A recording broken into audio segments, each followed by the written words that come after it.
Hola, ¿qué tal amigos? Bienvenidos a un episodio más de su programa, Dentro de la Caja. ¡Comenzamos!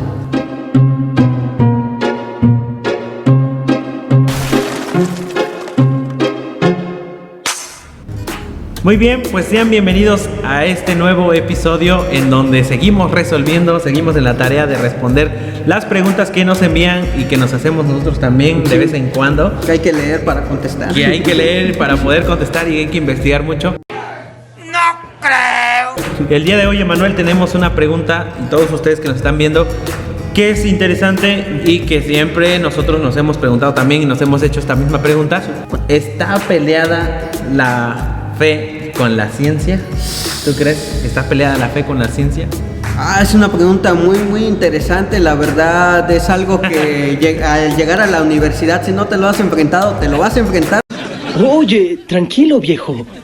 Pero el día de hoy, antes de que llegues a la universidad y sea demasiado tarde, te vamos a contestar esta pregunta por medio de 4 argumentos. Ok, pues hagámoslo. Ok, el primer argumento que tenemos en contra de esta pregunta se llama la falsa dicotomía. ¿A qué nos referimos con esto? No lo sé, tú dime. Es cuando una persona te delimita tus posibilidades a solamente 2 opciones. Acota y oculta todas las demás posibilidades. De hecho, la falsa dicotomía es llamada también el dilema falso o el dilema del blanco y negro. También, lo que pasa... A ver, ¿qué pasó? Lo que sucede en esta situación es que las personas ponen 2 conceptos, específicamente las más relevantes, y las ponen contrarias. Y unen pensando que estas 2 no pueden trabajar juntos o simplemente son similares que no pueden estar juntos. ¿Puede existir una persona siendo un hombre de ciencia y a la vez un hombre de fe? Efectivamente sí. Lo que hace la falsa dicotomía es decir que la fe y la ciencia no pueden estar relacionadas. Sin embargo, sí existen los hombres de ciencia y de fe.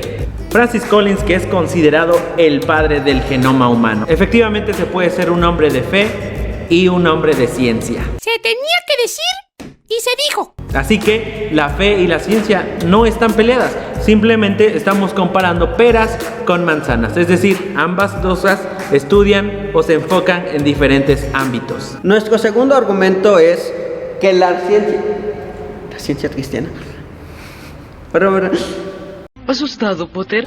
Nuestro segundo argumento es que la teología se relaciona con otras ciencias. Y vamos a definir en partes. Número, la teología es la ciencia que estudia la palabra de Dios y esta se relaciona con otras ciencias. Por ejemplo, la teología se tiene que relacionar con los métodos hermenéuticos. La hermenéutica que se utiliza para estudiar e interpretar los textos bíblicos es la misma que se utiliza para estudiar e interpretar, por ejemplo, obras antiguas, como la Ilíada de Homero u otros escritos como el Código de Da Vinci o la Divina Comedia de Dante. En ese sentido, también necesitamos ser conscientes del lenguaje que se emplea. Por ejemplo, actualmente queremos ver la cristiandad como si fuera algo o empleando, un lenguaje de este tiempo, hablando con teorías, por ejemplo, de la relatividad, el Big Bang, etcétera. Pero el conocimiento que hoy tenemos no es el mismo que los autores bíblicos y que la gente de ese mismo entonces no lo tenía. Un ejemplo de todo esto podemos observarlo en la peste bubónica. Los médicos de ese entonces decían que los judíos eran los causantes de este mal, pero fue hasta el siglo XVIII cuando se descubrió que la falta de higiene, y las ratas que por ahí andaban eran los causantes de este mal.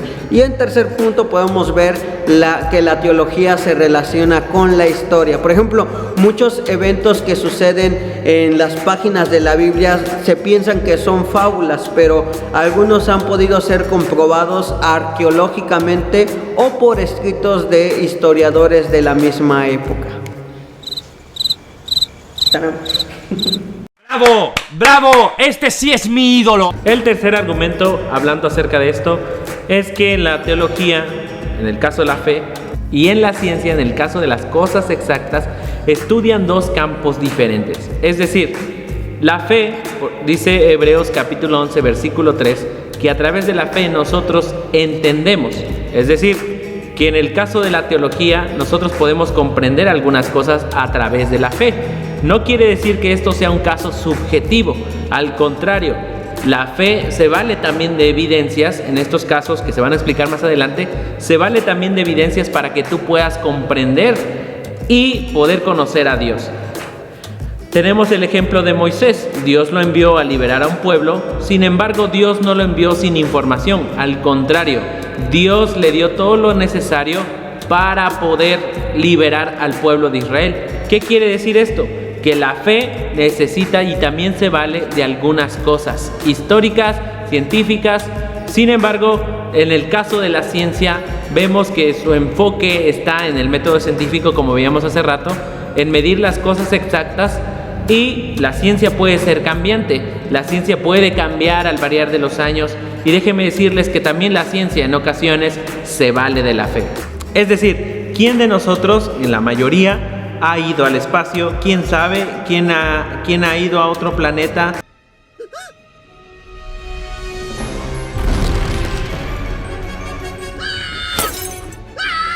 ¿Quién de nosotros ha descubierto también hacer las propiedades de una célula? Pocos entendemos algunas cosas que solamente pocas personas hacen en cuanto a la ciencia. Sin embargo, como decíamos al principio, la ciencia se enfoca en unas cosas y la fe en otra, pero en ocasiones una se vale de la otra también. Y por último, en el caso de la fe, se centra en las cosas espirituales, es decir, su propósito es conocer a Dios, que tú puedas conocer a Dios, venir a Él y ser salvo. En el caso de la ciencia se enfoca en las cosas terrenales, ejemplo, en las cosas materiales, los descubrimientos, etcétera, etcétera, las cosas terrenales.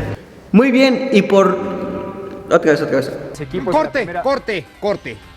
Y nuestro cuarto argumento para terminar con esta pregunta, que es muy complicada, es demostrar que la teología y la ciencia ambas usan el método científico.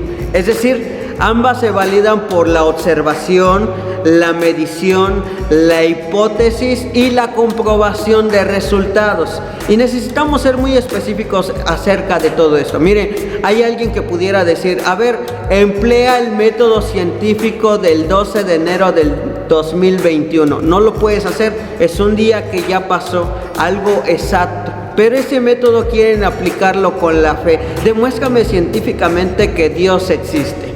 Y alguien pudiera refutar, demuéstrame científicamente que Dios no existe. A eso se le llama estrategia. Entonces, simplemente son argumentos circulares que se emplean de este sentido, pero ambas ciencias, a pesar de que estudian diferentes cosas, como lo veíamos en el tercer argumento, básicamente tienen esta idea.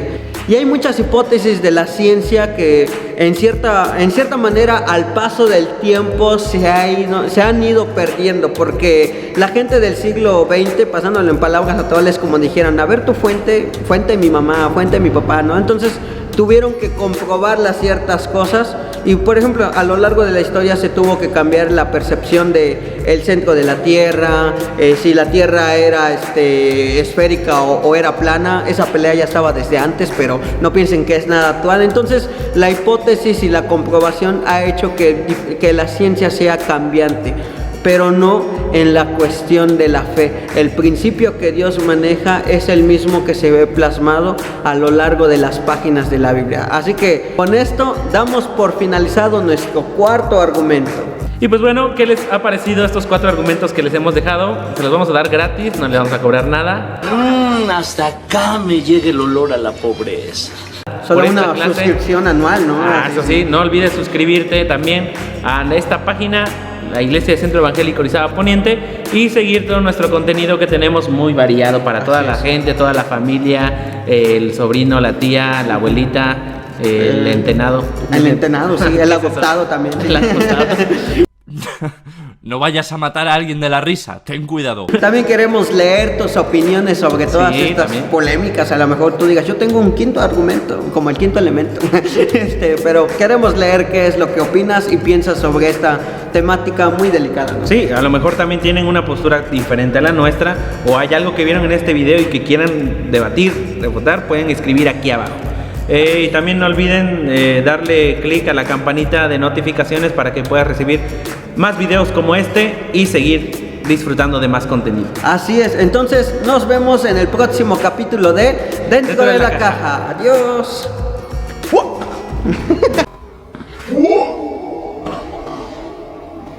Perdón, carnal, es la cosa, hombre, disculpa.